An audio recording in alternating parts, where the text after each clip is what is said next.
Paging Dr. Gary C. Please proceed to the geriatrics department.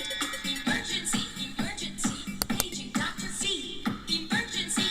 Emergency! Magandang gabi, magandang umaga sa iba na nanonood ngayon at magandang hapon din sa iba. Ang topic po natin ay tungkol sa hypothyroidism. Tinalakay ko po kamakailan yung hyper. Ngayon, nabasa ko doon may nagre-request, Dok, hypo naman. So ngayon, ito po'y para sa mga nag-request na yung opposite naman ng hyperthyroidism. So hypothyroidism, ano yung mga early signs and symptoms na dapat ninyong bantayan. Baka nararamdaman nyo na po ito pero pinapabayaan nyo lang. So, kailangan makinig po kayo, ha? Una, ang hyperthyroidism, mataas. Hypo, mababa. So, opposite lang ito. Ngayon, kung pag-uusapan natin kung ano yung mga test na ginagawa, halos pareho din. Yung mga blood test, doon nalalaman kasi kung hyper o hypo. Pero doon magkakatalo sa mga symptoms at kung anong klaseng gamot ang ibinibigay. Doon nagkakatalo kasi iba yung sa hyper, iba yung sa hypo, di ba? So, just a review muna sa mga first time lang na nanonood dito sa Gabay sa Kalusugan. Hello po at welcome po kayo. Huwag kalimutan mag-subscribe, ha? Okay. Ang pinag-uusapan sa thyroid ay yung thyroid gland. So, yung thyroid gland ay napakaliit na hugis paru-paro or letter H na nandyan lang sa harap ng inyong leeg. Yan nakikita nyo, parang ganyan, no? Butterfly shape yan. At ang main purpose ng thyroid, bakit nandyan yan, ay para gumawa ng hormones na kumokontrol sa buong katawan natin pagdating sa paggamit ng enerhiya o metabolismo o paggana ng ating mga organ. So, maraming nagagawa yan, ha?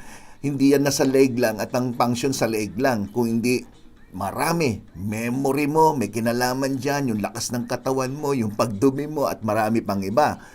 Ngayon, itong mga hormones na tinatawag na thyroid hormones, naapektuhan niya mga internal organ, kinokontrol niya lahat ng mga importanteng function ng inyong katawan, pati nga pagtibok ng puso. Kaya may mga binanggit ako doon sa hyperthyroidism, di ba? Merong mga palpitation, merong mga panginginig ng kalamnan, may mga tremors, at minsan pati yung buhok na apektuhan. So ano ngayon yung tinatawag na hypothyroidism? Doon pa lang sa salitang hypo, sinabi ko kanina, mababa. So ito pong hypothyroidism ay kilala din sa underactive thyroid. Underactive, so ibig sabihin, kinakapos naman. At ang thyroid gland ay hindi na gumagawa ng sapat na thyroid hormones na kailangan ng inyong katawan para sa normal na paggana. So, ang tanong, Dok, sino bang pwede magkaroon ng hypothyroidism? Nasa lahi ba yan? Ito po ang sagot. Mas madalas ang hypothyroidism nangyayari sa mga kababaihan. So, mas lamang ang babae dito. So, women are more likely to develop than men ng hypothyroidism. At itong hypothyroidism, mas common po ito pag nagkakaedad na ang isang tao, usually 60 and above. So may mga tinatawag na physiologic hypothyroidism na dala na nagkakaedad. So yung mga nagkakaedad minsan na nangihina, dapat pa-check yung thyroid hormones, baka mababa. Nagka-hypothyroidism, kaya pala nangihina, pati memorya na apektuhan. So, ano yung mga dapat signs and symptoms na dapat yung bantayan? Ito, children, please listen. Bakit? Kasi meron mga pasyente na after manood ng aking mga video sa anumang tinatalakay ko, dun lang sila nagkaroon ng idea o dun lang sila na parang nahikayat ko na magpatingin sa doktor. At pagdating nila sa doktor, halos daw yung mga pinapaliwanag ko, nararamdaman nila, yung mga sinasabi ng doktor nila halos pareho sa sinasabi ko, kaya naisipan nila na magpa-laboratory test. Halimbawa, sa lecture ko tungkol sa diabetes, naramdaman ko to . Magpa-check nga ako ng sugar. Nakita niya, dun lang for the first time, ang taas ng blood sugar. So nagpagamot, na-control natin yung mga posibleng mga komplikasyon dulot ng mataas na asukal. So ganito rin po sa thyroid. Kung mababa o mataas ang inyong thyroid hormone, dapat mabigyan na nararapat na gamot para makontrol makontrol yung pagbagsak palalo o yung pagtaas palalo. Okay. So ano yung mga babantayin yung signs and symptoms? Ito po iisa-isahin natin. Kung kayo'y nakapansin na madali kang mapagod o wala ka pang ginagawa, pagod ka na. Andyan na yung bumibigat ang timbang mo pero sa tingin nyo, yung kinakain nyo, wala namang nagbago. Hindi naman dumami o masasabing pangkaraniwan lang.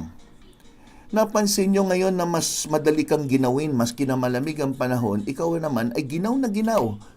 Maski na mainit. O kaya regular lang yung temperatura ng kwarto, pero ikaw pagpasok mo ginaw na ginaw ka. Nag-umpisang sumakit yung mga joints, mga muscle nyo, napansin nyo nagtutuyo ang inyong balat, no? Nagiging dry ang inyong skin. Tapos ang inyong buhok nagiging dry at numinipis. Itong pag-dry ng skin naman, pwedeng menopausal. So, dapat talaga masuri, di ba? Kasi kung normal ang thyroid hormone nyo, tapos ang edad nyo ay papuntang menopause, nagloloko na yung monthly period nyo, nagkakaroon din ng dryness ng skin. Napansin nyo naman, kung kayo po'y regular pa ang menstruation nyo, napansin nyo dati okay naman. 3 araw hanggang 5 araw. Ngayon, mas naging heavy ang menstruation nyo, umaabot na ng 10 araw, 15 na araw. At hindi lang yon, irregular pa ang menstruation nyo na dati namang regular. So, ibig sabihin, dating regular ang buwan ng dalaw, biglang nagloko. At may kasama pang ibang mga nabanggit ko, magpasuri po tayo. Nagkaroon ka ng infertility problems o kaya napansin nyo bumabagal ang heartbeat nyo. Baliktad sa hyper, yung hyper bumibilis ang heartbeat, ito bumabagal. At may kasamang para kang malungkutin o depression na tinatawag. So kung ito po mga nabanggit ko ay napansin nyo, nangyayari sa inyo, maski na 1 o 2 dyan, walang masama. Para makasiguro, magpa-check po tayo ng thyroid hormones natin or see a doctor, siya mag-a-advise sa inyo kung ano yung mga nararapat na gawin. Malinaw po yan ha? Malinaw. Ngayon, ano ngayon po ang mga dahilan bakit nagkakaroon ng hypothyroidism ang isang tao? What are the causes? Ito po.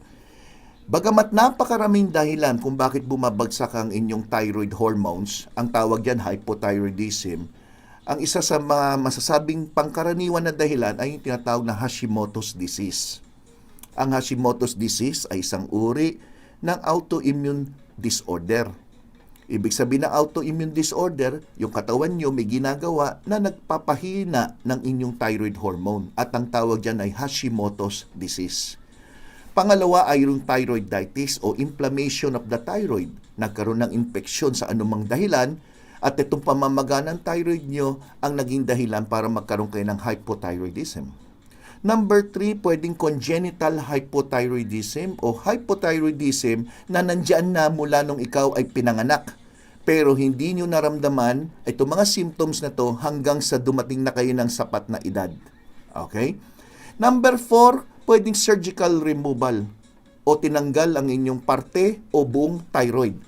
Bakit tinanggal? Dahil dati kayo may hyperthyroidism, nung tinanggal, nagkaroon naman kayo ng hypothyroidism. Number 5, radiation therapy na ginawa sa inyo dahil sa thyroid problem nyo. Palagay natin may thyroid cancer o may nodule doon o anumang dahilan, inoperahan, pwedeng dahil dun sa treatment. At some medication, may mga gamot na posible rin nagbigay ng ganyang epekto sa inyo. But usually, pag gamot ang dahilan, once na natigil na yung gamot, o kaya ang problema lang kung yung gamot na yun ay maintenance. Pero kung yung gamot na panandalian lang binigay sa inyo at tinigil nyo na yung pag-inom, unti-unti nagbabalik sa normal ang inyong thyroid hormone. But there are cases na nagloko lang yung thyroid hormone due to severe stress. Sobrang tension at mula nun nagloko-loko na. Halimbawa, na-depress ka, namatayan ka ng mahal sa buhay, 1 linggo, 2 linggo ka nagmukmok, nakahiga ka lang, minsan nagkakaroon ng ganun epekto na bumababa rin ng thyroid hormone, pero panandalian lang. Kumbaga nagloko lang sandali. Okay. Ngayon, ano yung ginagawa ng mga doktor to diagnose kung may hypothyroidism kayo? Parang ang tanong, anong ginagawa ng doktor para malaman din kung may hyperthyroidism kayo? Ang kadalasang ginagawa, itong mga sumusunod. Medical history. Sa medical history, tatanungin ka ng mga doktor ng mga symptoms na binanggit ko. Yan ba'y nararamdaman mo? Yan ba'y na-experience mo? Ano ba yung buhok mo? Nagda-dry? Naminipis ba? O yung mga ganyan. Ikaw ba ay nangihina? Yung mga binanggit ko kanina, tinatanong yan ng doktor. Kaya dapat, during medical consultation or medical history taking, dapat sinasabi nyo lahat ng nararamdaman nyo. Ang iba sa inyo, pag ini-interview, ay, ang dami naman tanong, basta masakit ulo ko. Hindi pwedeng ganon. Dapat lahat. So, pag tinanong ka, kumusta po yung panunaw nyo? Nakakadumi ba kayo regular? May kinalaman po yun, ha? Lahat yan may kinalaman. Ngayon, after that, maaari mag-perform ang doktor ng physical examination kung saan kakapain po yung thyroid ninyo, tapos sasabihin ng doktor, lulon. Di ba? Para makita lang kung namamaga o lumalaki. Number 3, mag-a-advise ang doktor ng mga blood test to confirm. Ito yung mga T3, T4, TSH na sa pamamagitan ng blood test, malalaman kung mataas o mababa ang inyong thyroid hormone. At pwede rin po yung mga imaging test, mga MRI, CT scan, para makita po yung actual size ng thyroid nyo. Okay. Ngayon, ang tanong, nalaman na ng doktor meron kang hypothyroidism. Okay. Mababa kailangan natin pataasin. So, anong gagawin dyan? Mga nagtatanong, Dok, may mga herbal pa na pwedeng inumin? Meron naman, pero hindi po yan para tumaas ang inyong thyroid hormone. Maaaring may mga herbs na, medyo kalmado ka lang kung ikaw ay minenervyos, medyo mag-vitamin C para lumakas. Pero hindi po yan ang solusyon. Ang solusyon ay ito. Kung nalaman na mababa po talaga ang thyroid hormones nyo at meron kayong hypothyroidism, syempre ang solusyon ay magbigay sa inyo ng hormone o yung tinatawag na hormonal replacement. So, replacing your hormone o pinupunuan yung pagkukulang ng hormone nyo. At ang number 1, hanggang ngayon, mula noon hanggang ngayon, ang ginagamit pa rin ay yung tinatawag na levothyroxine. So, ito po yung standard na gamot na binibigay para mapunuan yung pagkukulang ng paggawa ng inyong thyroid gland dito sa hormone na tinatawag na thyroxine. So, yan yun. Identical po yan mismong synthetic thyroid hormone na yan doon sa mismong healthy thyroid hormone na ginagawa ng inyong thyroid gland. Yan. So, napakasimple po yung paliwanag, di ba? Straight to the point. Walang kanta yan sa mga nagsasabi na, sayang oras, kanta-kanta ka. Yan na, straight to the point po yan. So, ang advice ko, kung naramdaman nyo lahat ng mga symptoms na banggit ko, pumunta na sa inyong doktor. Ano ang doktor na pinupuntahan? Usually, kung gusto nyo specialista dyan, ang tawag endocrinologist. Meron pong endocrinologist specializing in thyroid disorder. Pwede naman po internal medicine para lang masuri at mabigyan kayo ng mga payo. Okay? So, sa mga nagustuhan po yung aking lecture, please, huwag nyo kalimutan mag-subscribe sa Gabay sa Kalusugan. Ako po si Dr. Gary C. At i-thumbs up nyo po itong video kung nagustuhan nyo. Please, share sa iba kung ano man mga natutunan nyo rito. At huwag kalimutan din ang I Heart GSK. Ilagay nyo lang po dyan sa baba sa ating comment section. As a sign of your love and support dito sa aking channel. At parang motivating factor ko yan pag nakikita ko maraming I Heart GSK. Okay? So ako po si Dr. Gary C., ang inyong Gabay sa Kalusugan. Bye-bye!